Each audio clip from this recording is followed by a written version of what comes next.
Kami takiepi. Ke Beane makiapie. Aheripu endemiae. Iushkian wa chiankapi. Damakota. Brewa kantuan ga wakpetuan hemacha. Wakpai pakshan oyate et omawapi. Hello, my relatives. My name is Kate Beane. In Dakota, I'm known as Brings Them Home Woman. I am Dakota. I come from the Spirit Lake and Leaf Dwellers bands, and I'm a citizen of the Flanders Santee Sioux Oyate. Sioux is a word that we never traditionally use to describe ourselves, but it's what the United States government has called us for over 200 years. I am a Dakota exile. My family was removed after the United States government and my people went to war in 1862. My people were fighting to retain our homelands and for the right to remain Dakota. Extermination policies by the United States government separated us from this land that we love and that we still call home.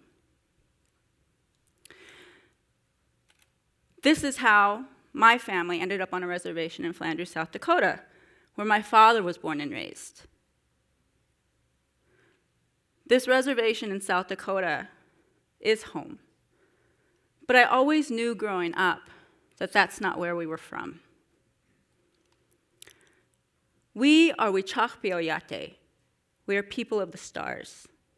And we know that we were created and put in this region called Minnesota. This is where we come from. Minnesota is a Dakota word that means land where the waters reflect the sky. This land is full of beautiful Dakota names, but often these names have been changed to better fit an occupier's tongue, to make it more comfortable for people to speak our language who don't know us. Winuna, Cheske, Owatana, Minitanka,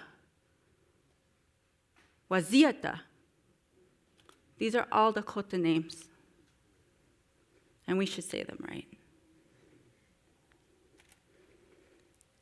There are some places that were also changed. The names were changed in order to assert power over us, to claim the land, and to disconnect us from our ancestral homelands, to sever our ties. Today, I am here to talk to you about a place called Beane. This is a very special place to me and my family, and to many who know it. Beane means White Earth Lake. It's a beautiful Dakota name that describes the sandy white beaches that surround the most visited lake in Minneapolis. Since the beginning of time, there may have been many names for this lake, but for many in our community, this place has been called Beane for many, many years. But most know this lake. Most who have lived and visited this lake have known it by its Washichu, or English name, of Lake Calhoun. But my father and my twin sister and I have worked tirelessly to change this and to change the name of this lake. And I'm here to tell you why. In the 1800s, Washichu, that's our name for non-natives, laid claim to Lake Calhoun in honor of John C. Calhoun, who was a former Secretary of War and South Carolina senator who wrote that slavery was a positive good. John C. Calhoun actively fought for slavery to be expanded into the western states. He also created the Bureau of Indian Affairs within the War Department, which saw indigenous people as peoples to be conquered.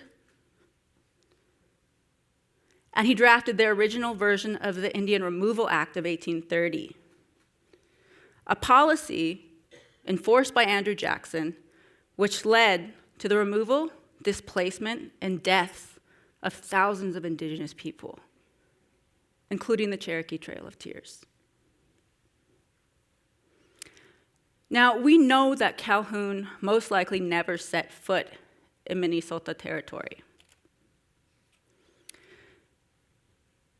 This lake, our lake, was a place where my grandfather Makpiawi Chasha, Cloudman, and his wife, Champa Dutawin, Chokecherry woman, were leaders of a community called Heata Otunwe, or Village to the Side.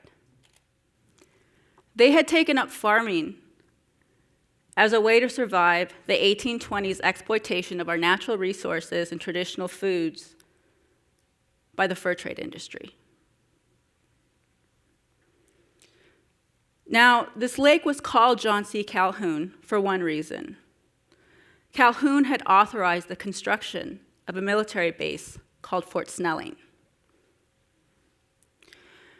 Fort Snelling is also the same place where my people would be imprisoned after the Dakota War of 1862, and where my grandfather Makpiawi Chasha, who was a revolutionary leader and warrior, would die as an elder and as a prisoner, even though he most likely did not fight during the war. Growing up, my grandmother used to tell me stories about how her grandmother fled on horseback in 1862. But I was an adult before I ever knew what she was fleeing from. Our history during this era was always told in hushed tones. It wasn't spoken about, and so thus this history and our language wasn't passed down. My grandparents were raised in boarding schools where they were taught that our language was bad, where they were taught that being Dakota was bad. To be raised in exile is to feel like a piece of you is always missing. And I know I felt it even as a little kid, always wondering what my connections were. Where did I come from? What was my purpose? And many of us suffer from this. It's not until we're older that we realize there's actually a word for this. It's called historical trauma. My generation, my father's generation, we were born into this trauma and feelings of self-shame.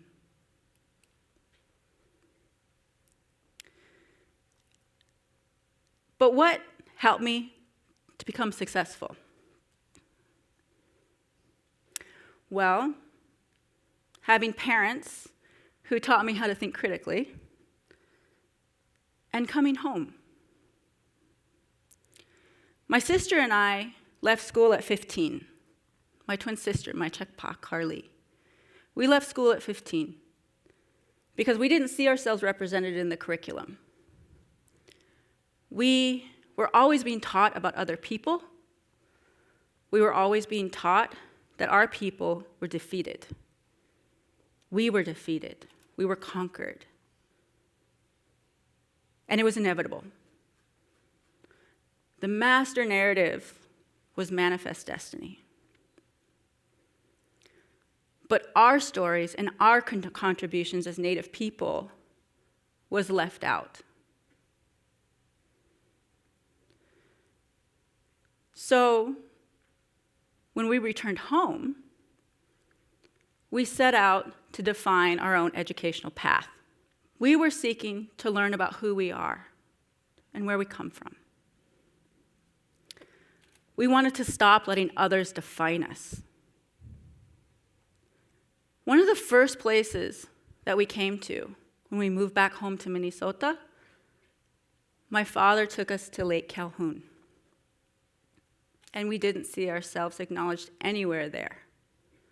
Our family history, our connections to this place were absent. White scholars had deemed this community a failure. And I didn't know what that meant until I went back to school and I started studying my history. My sister and I became successful. She's now a professional with a law degree, and I earned my PhD studying my family history. What I learned is that the reason white scholars believed our family and our community to be a failure, why they called it a failed experiment, was that we did not store food over the winter in our community at Heato Tume. Instead of storing food, which we saw as hoarding, we shared that food with all of the neighboring Dakota communities. And nobody else starved. So there are core values that are historically associated with this place of generosity, bravery, and compassion. So our language is very visual. Usually place names are not political. Usually places aren't named after people. They're usually descriptive to describe the history or the connection to a place. And today, in order to include people who have been excluded from that master narrative, in order to be inclusive of us, we must create spaces where we can tell our own stories. We must think about who do we honor? We must think about what legacies do we want to honor? And what's our own legacy going to be? What do we want people to remember about us? But not only that, how do we create a space where the legacies of our children are able to continue, where they can make their own mark? How do we allow space for them? Naming and honoring is meant to unify, not exclude and divide. And we saw this happen at Beane Makaska. We saw some of the most diverse and marginalized communities come together to support us. Our inclusion, they told us, made them feel welcome too. When we started the journey, we were told that it could not be done to restore the name Beane Makaska. They told us that nobody had the authority to make the change and that there was no process. My sister's a lawyer. She said, so let's make a process. And we followed that process. We knew the history, we knew why it was important, and we had answers for every single criticism that came our way. And there were a lot at points. When the park board said that Beane Makaska was too hard to say, Michungshi, my daughter, who was 3 years old at the time, testified at a hearing and taught the entire room how to say Beane Makaska.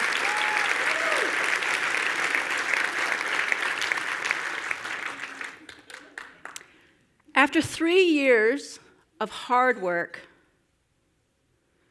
and the support and testimony of a lot of Native and non-Native community and allies, the state and federal changes to the name were made in 2018, and the name is now officially Beane Makaska.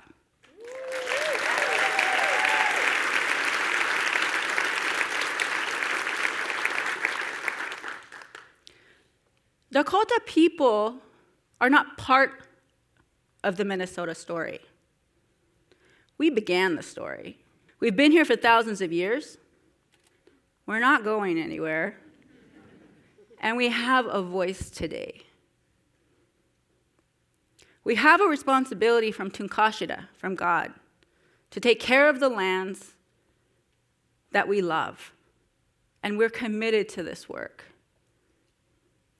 That's why, when we're not invited to the table of those who are making decisions about our lands,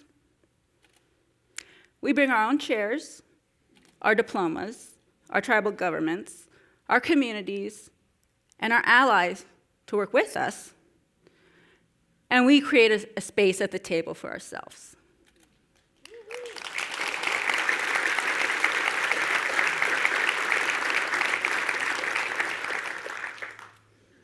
This is a picture of my community on the day that we changed the signs at Beane Makaska. It was a really cold day. This was a day that was a victory for many. We had worked incredibly hard, and what we saw was that our language was being acknowledged and that our presence was being acknowledged at a place that was important to us. This is a picture of Michungshi, my daughter, at the public art that she helped advocate for. She loves to come to this place. She calls it her lake. My daughter is proud to be Dakota. She's learning her language. She's an educator. And she's a strong, powerful Indigenous woman. The reality is, today, that we have less than 5 fluent speakers left of our language in Minnesota. Today I have 2 daughters who are learning to speak their language. Their father and I are not fluent, but we are working as hard as we can to teach them everything that we do know and to help them succeed. Because the language teaches them to be prideful. I refuse to pass the trauma that my family experienced down to my children. They will know about it, but they will also know how and why to fight against it with all the strength that they have as Indigenous women. Because here's the thing. Though our grandparents and their grandparents endured genocidal policies that sought out to destroy them, they were not only strong enough to survive, but they lived deeply fulfilling and meaningful lives. And they did it for us. They raised my parents and me to be strong and to be resilient. And they raised us to be happy. And to me, that is one of the hardest values to live by: positivity. It is so hard to be positive in this world, but it's absolutely necessary to remain hopeful. My children will never question who they are.